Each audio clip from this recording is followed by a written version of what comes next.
कल से नीले कबूतरों की हमसे जली पड़ी है। जब से हमने ये घोषणा की है कि हम एक नई सीरीज लेकर के आएंगे जिसमें यह बताया जाएगा कि संविधान का निर्माण सिर्फ बाबा साहब अम्बेडकर ने नहीं किया था। 299 संविधान सभा सदस्यों में से सिर्फ एक सदस्य डॉक्टर बाबा साहब अम्बेडकर थे। 22 अलग अलग कमेटियों में से सिर्फ एक कमेटी के अध्यक्ष डॉक्टर बाबा साहब अम्बेडकर थे।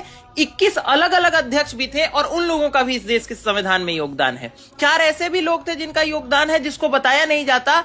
पूरा संविधान उन लोगों ने तैयार कर डाला।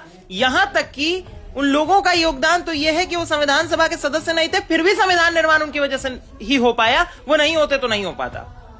कुछ लोग आके कमेंट में लिख रहे हैं कि तुम्हारे पिताजी की शादी में भी बाराती तो बहुत गए होंगे, लेकिन दुल्हा तो केवल एक ही रहा होगा। अरे भाई, दुल्हा तो एक ही रहा होगा, लेकिन अब आपको यह समझ में नहीं आ रहा है कि सहबाला और दुल्हा दोनों एक ही ड्रेस में था। इसका यह अर्थ थोड़ी है कि अब सहबाले को दुल्हा बताना शुरू कर दिया जाए।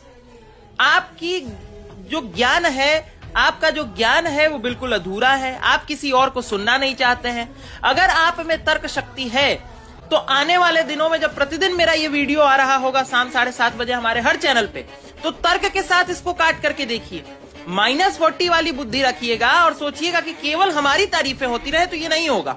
क्रिकेट में जिस तरीके से एक छक्के ने वर्ल्ड कप नहीं जिताया, उसी तरीके से सिर्फ एक व्यक्ति ने संविधान नहीं बनाया, और ये पूर्ण सत्य है। अगर डॉक्टर बाबा साहब अम्बेडकर आज जीवित होते तो उन्होंने भी इस बात के ऊपर आप लोगों को रोका और टोका होता। केवल और केवल अपने नेताओं के चक्कर में आधा अधूरा ज्ञान लेकर के किसी को गाली देने की काम करते हैं आप लोग। और अगर गाली देने का काम करते हैं तो याद रखिएगा, हम कोई सीधे साधे बच्चे तो हैं नहीं।